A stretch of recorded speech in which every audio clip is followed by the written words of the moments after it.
so far we have discussed about the different talent acquisition models, and now we will see some of the case studies, that is the how the practically organizations are doing this talent acquisition in different Indian organizations especially. So, we will talk about talent acquisition practices by various organizations. First, we will take the Infosys Technologies Limited. In this, we will talk about the stakeholder expectations and the key challenges, managing scale talent acquisition, managing scale for the competency enabling, because we are having the highly potential employees, and then if you want to get work done from them, so their talent that has to be upgraded with the different skills, and that is called the competency enabling will be there, and the managing the risk, that is the future proofing the organization, and managing diversity. So, these will be the different aspects which we will be discussing in this particular session. So, one by one, session wise session, I will take the different companies like Infosys, IBM, FedEx, Google and TCS. We will compare about their practices and discuss about their practices. Now, you see that is in the knowledge economy, it becomes very important. It is how do you get, how do you use, how do you learn, how do you build, how do you contribute, how do you distribute that particular knowledge, and that knowledge creation is done by the talented employees. For this purpose, this becomes an important aspect, that is the if you want to win into the competition, you should have the talented employees with you.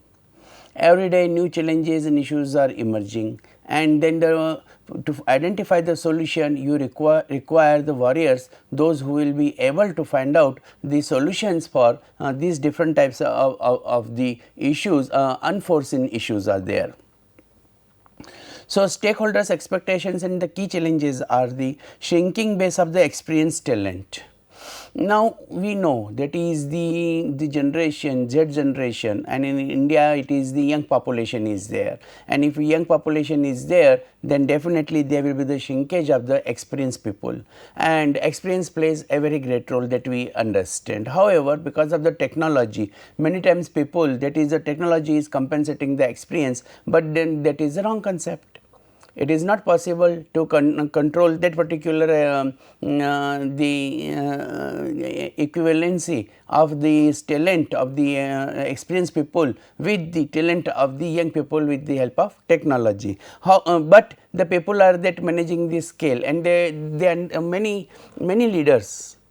They understand that is the technology will replace the human intelligence, but ultimately it is a human intelligence who control the technology. So, it is a man behind the machine who is very important is there. Complex area of the geographies are there, and therefore, in that case when you are talking about the global village, when we talk about the global village, then definitely you can't say that is the geographies are defined. Geographies are becoming the infinite, and therefore, we have to make those practices which will be applicable according to the culture. If I would like to take the example of 1991, that is the LPG liberalization, privatization and globalization, and then the Kellogg's introduced the cornflakes, and then that was not successful that time. Now it is successful. So, that time it was not successful because the people thought that the organizations, those who entered during the LPG time, they thought that is there is a middle class segment, and middle class segment will use the cornflakes for the breakfast. But the housewife, that is a responsibility in Indian culture, that is to prepare a fresh food and serve to the family members. Now you will say that is how it is successful now, because now it is the nucleus family and dual income family. So, there is no one that is who will prepare the food. Even for making the chapatis also, the housewife will say it is better to order from outside. So, therefore, it is becoming a very complex array of the geographies are there. The services are changing, and demographics, the generations, especially the age is changing, income is changing, the genders combinations at the workplace, that is changing. If these are the different the dimensions are changing, parameters are changing, which are affecting the overall the work environment, work culture, then you can't say that is those old expectations they will continue today. And if the expectations are changing of the stakeholders, definitely organizations have to perform accordingly. So, how these challenges that we have to accept? The first is the managing risk is aggressive labor market is there, and here we see there is many softwares have been developed which are screening the applications with the help of keywords. So, it is the computer only which is deciding that is the who should be the called for the interview, and the result for this is that is the there are the number of applicants are very high, and the double digit attrition is there. In the double digit attrition, it becomes very important, that is the how we are going to conduct this the employees performance and their willingness at the workplace. And in the managing the risk, it is becoming we have to retain the employees. If you want to retain the employees, then it becomes important that is the we giving them those facilities in which the talent will be satisfied, and talent will be satisfied with the nowadays, that is about the job profile. If the job profile is challenging, job profile is attracting, then definitely talent will continue for a long time. But if the job profile is monotonous, then in that case the talent will not going to continue for a long period of time. Now, there are the changes to compliance and regulatory practices are there. We have seen the number of acts have introduced, a number of amendments have been done into the labor laws, and therefore it becomes the compliance at the workplace that is going to be changed. The simple example, especially in the service industries.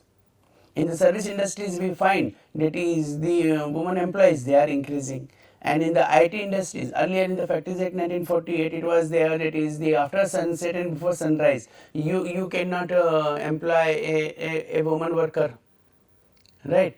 But when we are talking about the KBOs, knowledge based organizations, BPOs, and we are talking about the IT services, then we are talking about the hotel industries, then definitely in that case this particular provision will not work. So, there are the amendments are there, and according to amendments then though there is a safety is provided to them to pick right from the pickup from the work, home to the dropping at home, that type of the cab services are to be provided by the employer. So, therefore, changes of the compliance are compulsory to retain the talent, managing the talent and attracting the talent at the workplace. Then introduction of market competitive benefit programs across the geographies. So, that market competitive benefit programs will be there when we will talk about that is how these your competitors they are performing and how you can take the edge over them. So, these market competitive benefit programs in which simple example I would like to give of the washing machines. So, when we talk about the X company's washing machine, that is the top loading, and Y company's washing machine, that is the front loading is there, and in that case you want to make the use of those washing machines, then nowadays also there is a inbuilt heater is there. So, if this type of the marketing competitive benefit programs are introduced, then definitely that will affect the different segments of the society. So, it is managing the risk and stakeholders expectations. There is a need to understand that is how we can lead in the business market, that is managing the execution. So, larger volumes with increased complexity. I have given the example of the washing machine, and therefore, in that case that is the larger volume that is to be introduced. If the larger volume is to be introduced, and therefore, they are increasing the complexity in the competitions, complexity in the market, in the business. So, what it does, and reduce the cycle times. So, when you talk about the supply chain management, when you want to introduce that particular the product to be available in the market. And then in that case that supply chain is there. Another very interesting example is of these different types of the snacks which are available in the market. So therefore it is the replacement, the larger volumes entry and their replacement, that becomes a very key issue. Another challenge is that is managing the diversity. Demographic diversity is there, that is a nationality, and even in India also now you will find is a common scenario where the employees are from the different countries and therefore they are having the different nationality is there, and according to the different nationality they have to work. Then there is a gender, that is a gender phenomena, that is the whether the male or female the employees, those who are working, and they are equal in number. So therefore the diversity has to be managed in the work culture, that has to be taken care of. So therefore that becomes the managing the diversity. Age. So now the young population is so large number, that is the employee nowadays there is, if any recruitment is there, you will find very young applicants are there. So it becomes important, that is the whatever their age is there, then your HR policies, right, that has to be changed. For example, if the average age is 23 to 25, then in that case short term benefits, that will be more attracting to them rather than the long term benefits are there.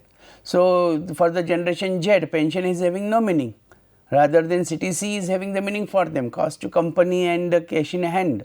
So then that is becoming the important, and if this type of the demographic variables are there, then definitely we have to manage the talent. Another important point is of the talent is that is a family status, and family status is making people work. So there is a level, there is an expectation that yes, you will work at this particular level, and then you will go up. So this family status, that is also making the pressure on the employees, and they have to work accordingly, they have to perform accordingly, they have to demonstrate that is yes, they belong to that particular class. So therefore these are the certain issues which will be requiring the talent acquisition practices are there. Now here we will talk about this particular case study. One case study is that it is a growth curve, right, and in the growth curve here we see that is the employees. So employees are going from these these standard numbers. So first year that is 96. So from the 96 to the 2004 you will find that is how the number of employees that has been increasing. So while maintaining the quality, number of applications proceed, number of candidate tested, interviewed, and number of offers made. So here number of offers made are 2%, 1%, 1%, 1.5%, and 1%. And that was why I was saying that is the number of applicants in the young population in young country. When you say India, India is a young country, and if it is young country is there, so this process has to be filtered. And if filtration, if you go for the calculation of the percentage, you will find a very small percentage is there. So out of this small percentage, who are the persons? Naturally, when you are going for the 2% or 1% selection, so they are the talented employees. They are filtered, and after filtration, those whoever will join you, they are having the highly talented employees. And if the highly talented employees are there, then again the diversity also you have to manage and retain the talent. Now the talent pool in India, we will see that is how it has been working for the different companies are there. Like in the case of the TCS, Cognizant, Infosys, Wipro, and the SCL is there.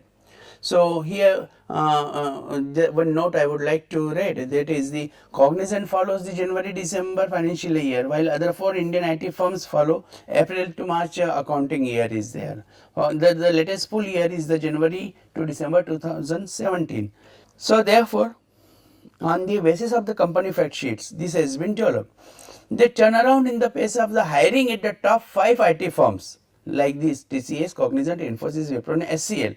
In April to June 2018 follows a year of the tepid employee additions are there. So that is the you will see that is the net hiring, right. And for the financial year 18 and the April June year 2018 for this quarter and then that quarter. So here we will find that is the number of applicants, net hiring. Hiring is in some companies it is increasing, as we see in the TCS and Infosys, right. Increasing means there is a positive response, while in case of the Cognizant and Wipro we find that is there is a negative response is there. So we have to see the business scenario also and the work and business world's these economic conditions, and then your talent acquisition practices that has to be understood. Now we are talking in the era of the new education policy, and all of us know that is the new education policy is making the more skill oriented and employable population.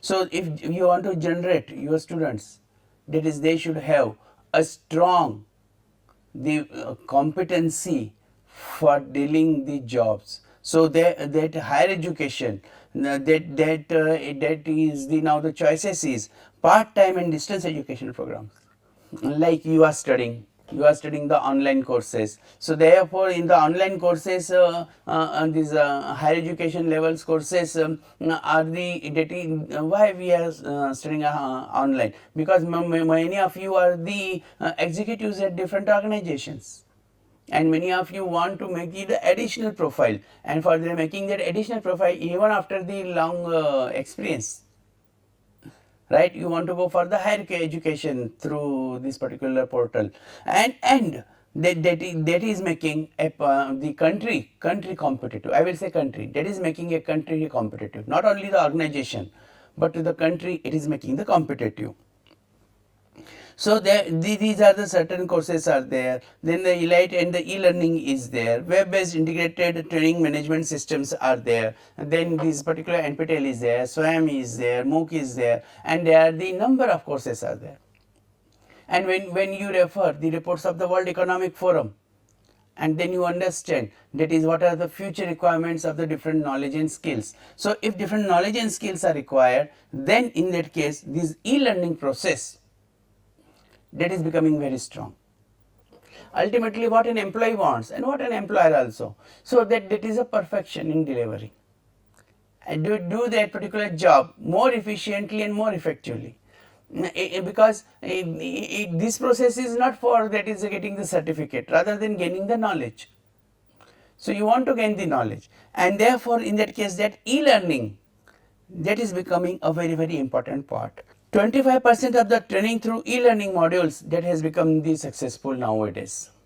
So more and more people they want to go for this particular the e-learning module they prefer.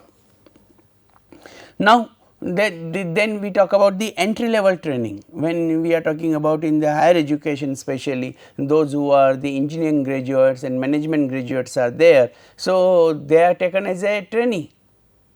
However, you will find in now many courses, highly reputed courses and of the institutes, the students they are also having the work X of the minimum 3 years in average for the number of students in a class. So that entry level training that is becoming very important. Those who are freshers and joining the MBA course or the engineering course, and then they are going for the projects or summer training or internships and all. So 14 weeks the comprehensive finishing schools are there available, and therefore in that case like this. So therefore in that case this type of the courses they are making them the strong at the entry level training, benchmarked against US standards.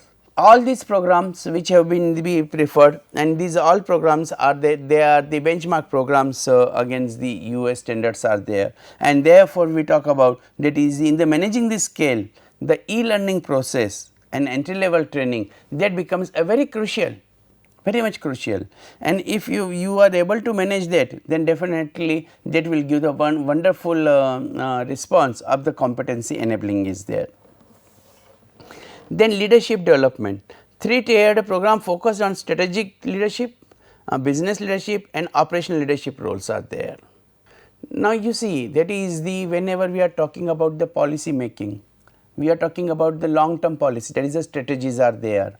So, it is important, that is the what strategic leadership is having the vision, what type of the vision is there, and if that vision is there, then definitely the employees, they will be able to convert their competency into the results. To convert that competency into the results, it becomes very important that there is a strategic business, strategically you are planning. Like in our areas, that is if when we talk about the strategic HRM.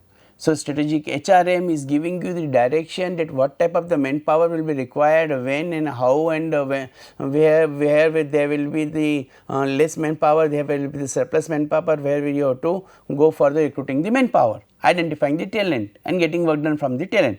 So, therefore, that strategies, strategic HRM, human resource management, that is becoming the very critical point, where the organization have to decide whether they have to go by the tall structure or they have to go by flat structure.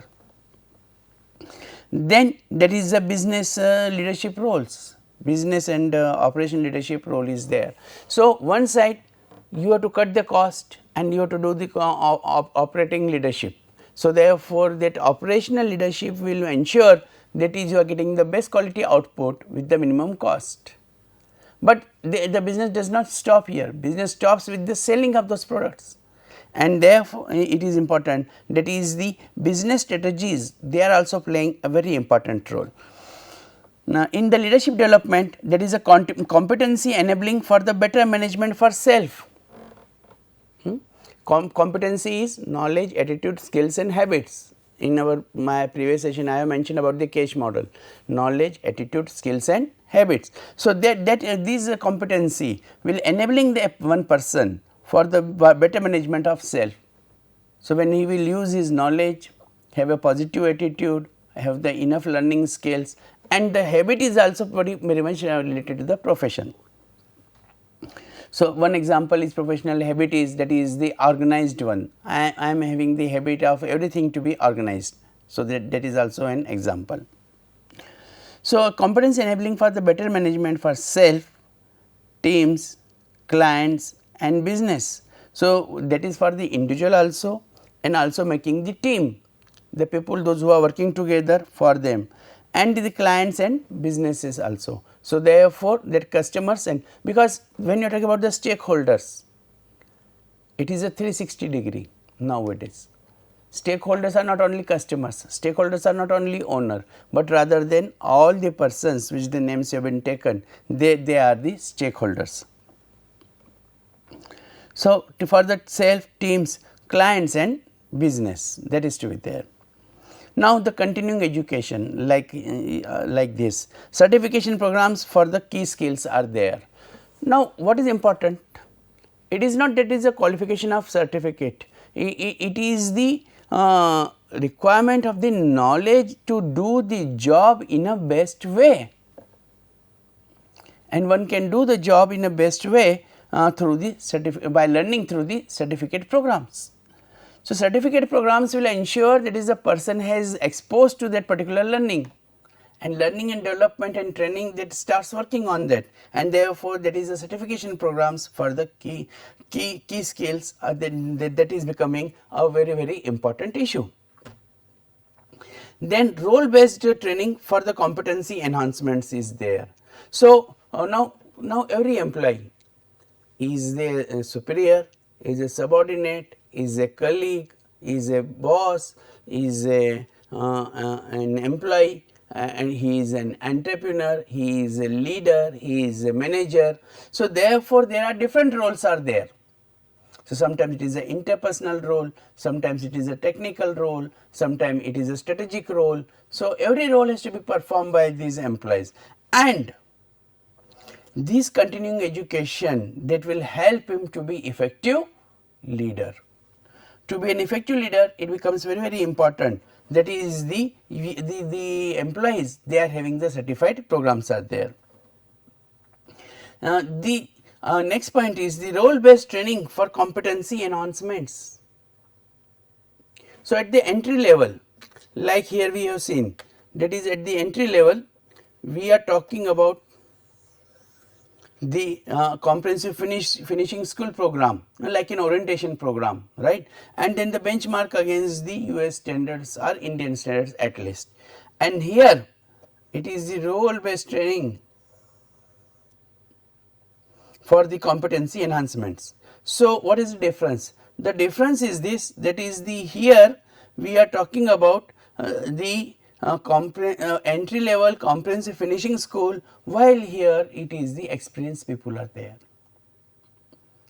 They are already having a basic knowledge and skills, and therefore the development part will be take place here.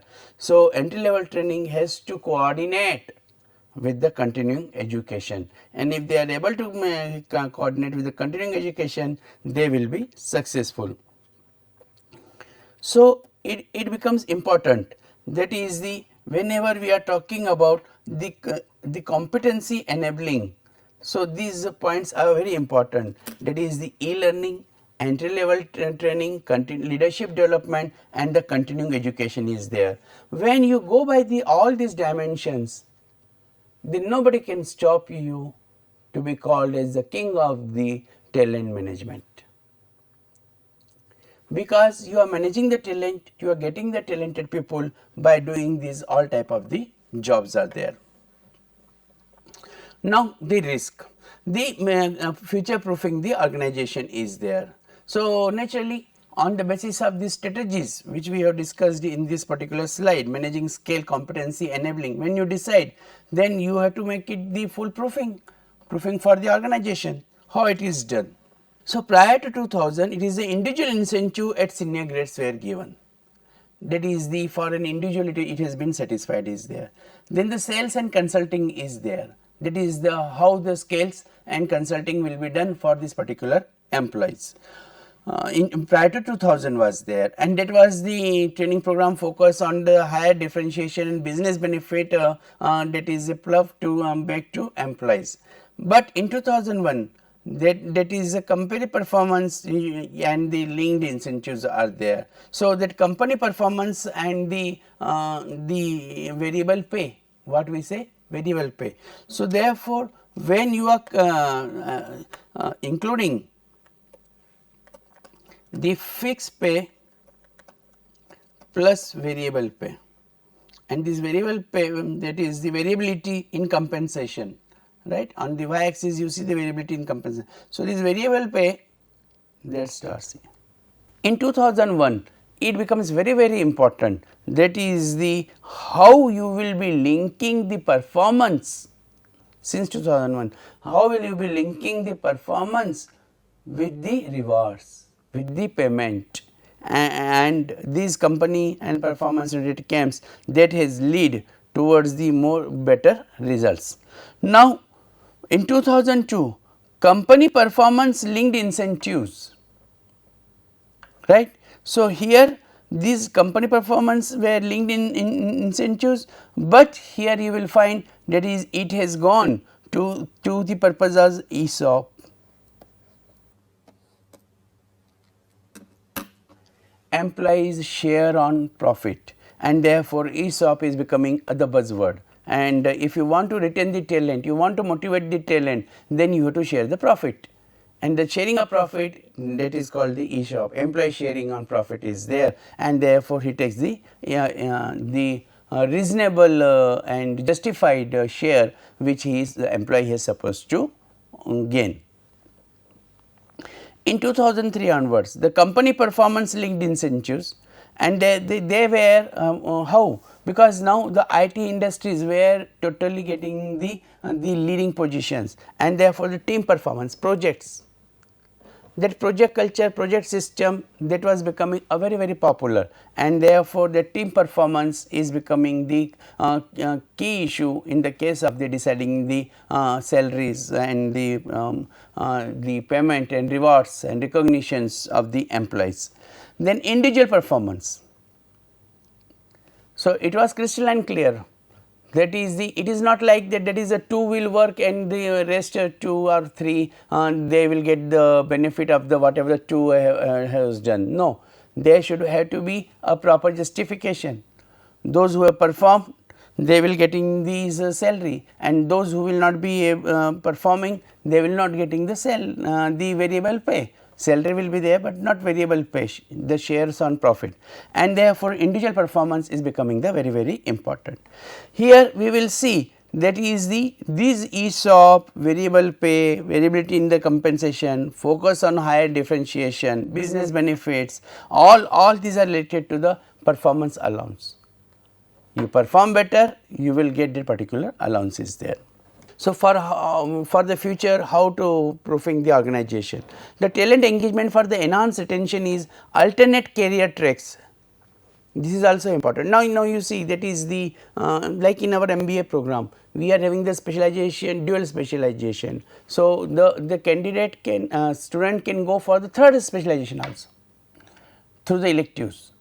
If he offers, he selects the electives, so there will be his third specialization. Now that alternate career, because you never know, today you are leading with the finance background, tomorrow you may require to work into the marketing, and maybe the after tomorrow it is the operations. So therefore that career tracks maybe keep on changing. Many times we get these call from the students, that is their specialization in finance company has come, but they have given the job of the selling the financial sales. Financial sales mean their schemes and all. So therefore then they want to make the alternate career track. So they go for the alternate career track. Skill sets and the locations are there. That what skill sets do you have and what is your location. Continuous and role based enabling programs are there, in which they can register and they can get trained. Health and lifestyle enhancement initiatives and employee assistance programs are there. So now the comprehensive package is there, where the employee, and not only the employee, his family members, they have been taken into consideration through the initiatives and employee assistance. Managing the global talent deployment, that is a scale, speed, complexity and efficiency that you have to gear up and manage accordingly to the demand of the time. And finally, compliance in increased complexity and changing immigration scenarios, and if you do that, that is the as the scenario changes, you are able to do that, then definitely that will be very important. And the last point which is to be taken care of, that is managing the diversity, creating a diverse, inclusive and positive work environment. So in the beginning I have talked about the diversity is there, about the age, gender and economy. So focus on the nationalities and gender, capability builders, cultural transformation, role models and enablers for the inclusivity. So your leadership style has to be inclusive, including the all. Infosys Women's Inclusivity Network, like in the gender also, we have to also consider that is the female workers, the women workers, they are supposed to be also the part of the organization, and therefore our policy, HR policy should justify. Customizing the HR service offerings across the diverse internal customers are there, and that is the employees. If you are keeping the satisfied your services or your offerings are they are diverse with the type of the employees you are having, then definitely your internal customers will be happy, and if they will be happy, then definitely they will be able to perform in a better way. So this is all about the first organization, that is the Infosys, and how the Infosys is doing, and the other organizations, IT enabled organizations, they are performing. The rest of the organizations we will talk in the next session. Thank you.